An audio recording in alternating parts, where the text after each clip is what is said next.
आजकल के बच्चे सही समय पर कोई काम करना पसंद नहीं करते हैं। ना नहाना न खाना, सब कुछ उनकी मर्जी से होता है। ऐसे में तेरा बेटा ये सब भी कर लेता है। आजकल तो बच्चे भगवान के सामने हाथ जोड़ना भी पसंद नहीं करते, और तेरा बेटा पूरी विधि विधान से पूजा कर लेता है। मानना पड़ेगा, वैसे बच्चों के अंदर ये अच्छी आदतें आई कहाँ से?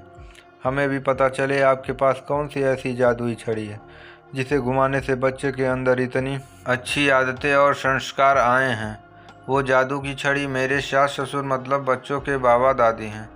बच्चे बचपन से ही अपने बाबा दादी के संरक्षण में रहे हैं, और आपको तो पता है बच्चों को अपने बाबा दादी कितने प्यारे होते हैं। एक बार अपने माता पिता की बात भले ही ना सुने, लेकिन बाबा दादी की बात ज़रूर सुनेंगे। मेरे यहाँ भी यही हुआ। पूरा संयुक्त परिवार था। घर में दादा, सास, ससुर, देवर, ननद सभी थे।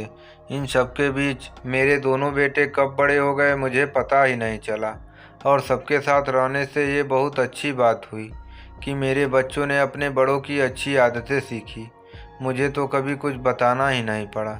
घर में सबको सुबह जल्दी उठकर नहा धोकर पूजा पाठ करने की आदत थी, और उसके बाद ही सब कुछ खाते पीते। मेरे घर में आज भी कोई देर से नहीं नहाता। दोनों हमेशा अपने बाबा दादी के संरक्षण में रहे, तो ये आदतें उनमें भी आई। नहा धोकर सबसे पहले भगवान की पूजा, तुलसी जी और सूर्य देवता को जल अर्पण करना। मैं कभी घर से बाहर या कोई परेशानी में होती हूँ तो भगवान जी को नहलाना, आरती भोग लगाना, सब यही लोग करते हैं। पापा मम्मी सुबह शाम मंदिर जरूर जाते थे, तो ये छोटे थे तो इन्हें भी लेकर जाते थे। मंदिर जाना भी उन्हीं से सीखा है। नवरात्र शुरू हो गए हैं। मेरा बेटा रोज़ सुबह नहाकर बाइक से अपने बाबा को लेकर मंदिर जाता है। मैंने देखा है, मेरे घर में मम्मी पापा कभी बाहर के खाने के पक्षधर नहीं रहे हैं। बच्चे आज भी याद करते हैं, बाबा दादी हमें कभी हाथ में रुपए पैसे नहीं देते थे।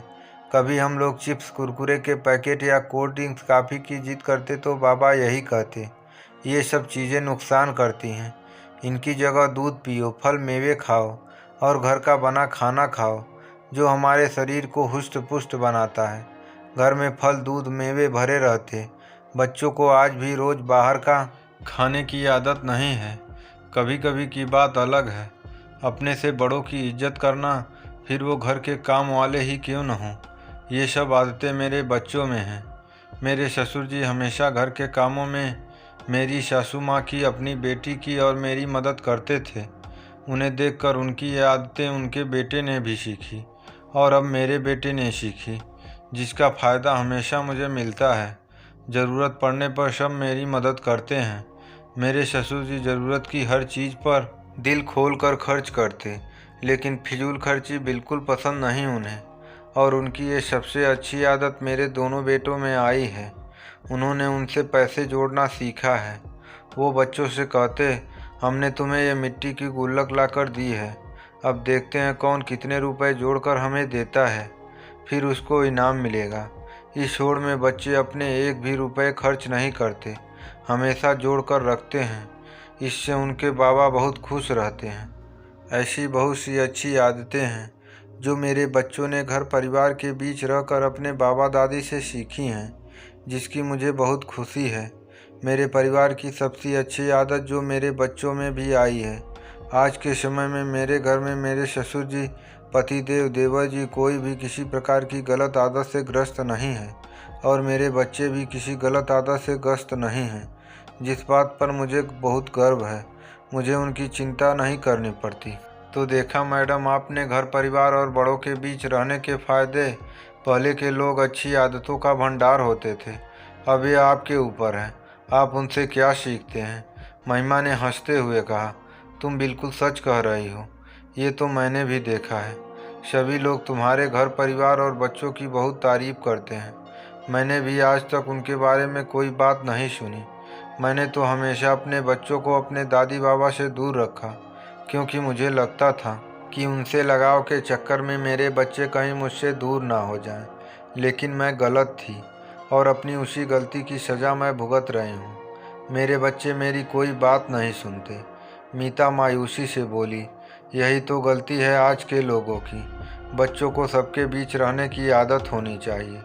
सबके साथ रहकर वो अच्छी आदतें सीखते हैं, और एक दूसरे से प्यार करना भी सीखते हैं। प्यार, लगाव, अपनापन जैसी भावनाएं परिवार के बीच रह कर ही आती हैं, अकेले नहीं। तुम बहुत भाग्यशाली हो जो आजकल के समय में भी तुम्हारे बच्चों के अंदर इतनी अच्छी आदतें हैं। हाँ, और मैं इसका पूरा श्रेय मेरे घर परिवार और मेरे मम्मी पापा यानी बच्चों के बाबा दादी को जाता है। इसलिए बच्चों को कभी उनके बाबा दादी से दूर करने की कोशिश मत करिए, क्योंकि बाबा दादी अच्छी आदतों का वो भंडार हैं जो कभी खाली नहीं होता। मैं तो अपने बच्चों से कहती हूँ कि तुम्हें मोटिवेट होने के लिए कहीं बाहर जाने की ज़रूरत नहीं है। तुम्हें घर के अंदर ही इतने आदर्श तुम्हारे बाबा हैं। जो कुछ सीखना है उनसे ही सीखो।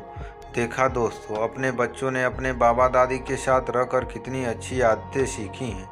ये मेरे अपने विचार हैं।